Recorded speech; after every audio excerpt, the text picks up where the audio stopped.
Hello, fellow Rosarians. Thank you for joining me today for another video. If you've been watching my videos over the past couple of weeks, you remember that we did an unboxing that included a potted plant from Jackson & Perkins. And this plant has black spot. So I've been waiting to put it into the garden until I defoliated it. And I thought that maybe after I posted that some of my new rose geeks might not know what defoliate means. Defoliate means that we're going to take all the leaves off of the rose. If you don't take the leaves off of a rose that has black spot, eventually it is going to suffer a little bit. You might end up losing all the leaves anyways during the summer, and it makes it difficult for the plant to want to produce blooms for you when it is struggling with a disease or a fungus or some issue. So as soon as you identify something, you want to go ahead and take care of it right away. And for me, I would rather not spray this or try to combat the black spot for the rest of the season. It's right here at the beginning of the season. It will flush out again when we defoliate it, and then hopefully we'll be able to give it a good start. Another thought that comes to mind is that I just did a video sharing with you all how I fertilize my beds. And one of the things that you do when you are prepping a bed for your fertilizer and your mulch and to get ready for your blooming season is you need to make sure that you remove all of the leaves from around each of the roses. Just get them out of there. Even if you didn't have black spot, you just want to remove any kind of pathogen or bacteria that could be in those leaves sitting around that rose, because what happens is if you leave them there, that bacteria and the pathogens and the fungus, it's still there on those leaves, and then as it's raining, guess what? It's going into that soil, and then the rose is picking it up through the rose itself, and you've got this vicious cycle. So you need to make sure that you remove all the debris around your rose at the beginning of the season to give it a good fresh start. What we're going to do with this now, it's very quick, very easy, and it's not going to affect the blooming in the future. And we'll go ahead and we'll status this so that you can see once it starts to flush out. So I have my gloves here just because I don't want to get thorns if I don't have to.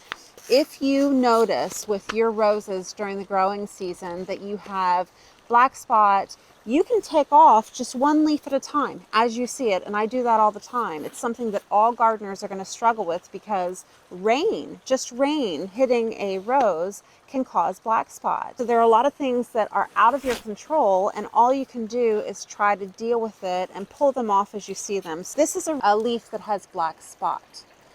It's yellowed, it's got the spots on it. So if you see this during the growing season and you don't want to defoliate the whole rose because the rest of it looks good, you've got one or two of these, just pull them off like I just did and make sure you take it away from that bed and put it in the trash so that it's not affecting your rose. In this case, I'm going to get all of the debris here. You know what? Let's just shake it. Let's see if anything comes off of it.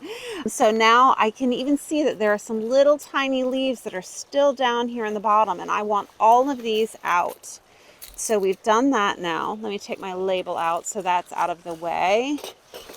And then all we're going to do is simply pull every single leaf. So this whole cane is done. And this will also give us a way to get in here and look at the rose itself real good. You can leave it to this point here, but honestly, I think what I'm going to do is once we defoliate, let's say that this is the rose that's in the ground. We're going to defoliate the whole thing, and I'm going to take the buds off.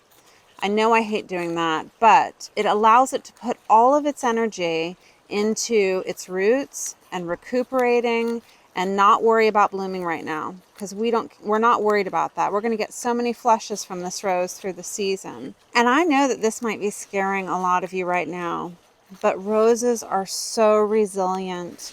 They thrive. Some of them thrive on neglect. Don't let this bother you. So let's say that you were at your local garden center and they had a really good deal on a rose, but it was just covered in black spots. Don't be afraid to buy that rose when you can do this to the rose and force it to start all over. I've done that several times. Make sure we're getting all of those leaves out from underneath the base of the rose, because I don't want anything going back into the rose once I get these out of here. And so this also is black spot here. Let me show you. This is the start of it. So you might miss that when you're walking around looking at all your roses. It's not always yellow like that with the spots. So sometimes it starts very subtly. And so you just have to be vigilant about looking at your roses on a regular basis. Almost done. This poor baby. So there is nothing left here now. See that? So this is how you defoliate a rose, and it's going to thank you for doing it. When you look at pruning your roses, you don't want any branches that are crossing.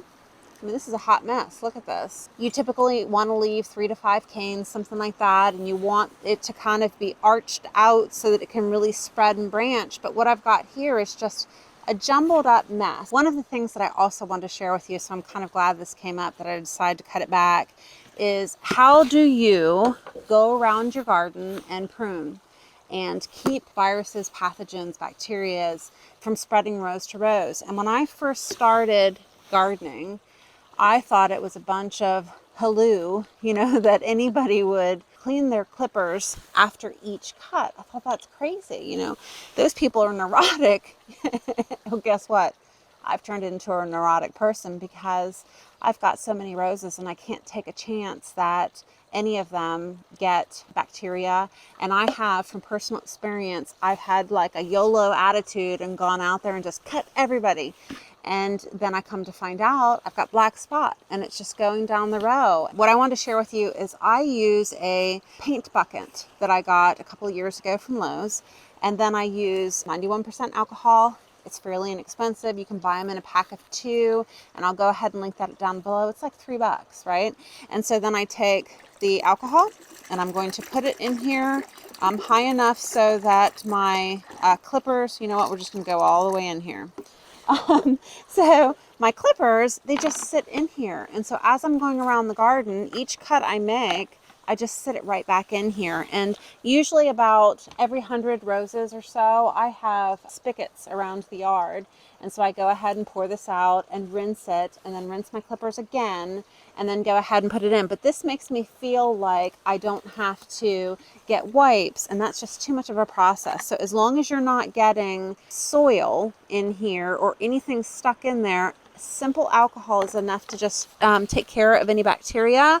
So let me show you here. What I do is we are going to cut it down to about a foot all the way here. And I'm not seeing anything on the canes itself other than, what we saw on the leaves. Everything else here looks fine.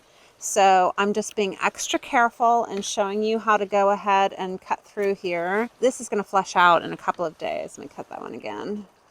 Okay, so now that we have it cut down pretty low, I want to look for anything that is crossing. And so do you see this one here? I'm hoping you can see this example. There's just a lot of crossing branches. So I think that ultimately I need to get in here and it's a mess. So let's go ahead and thin it out.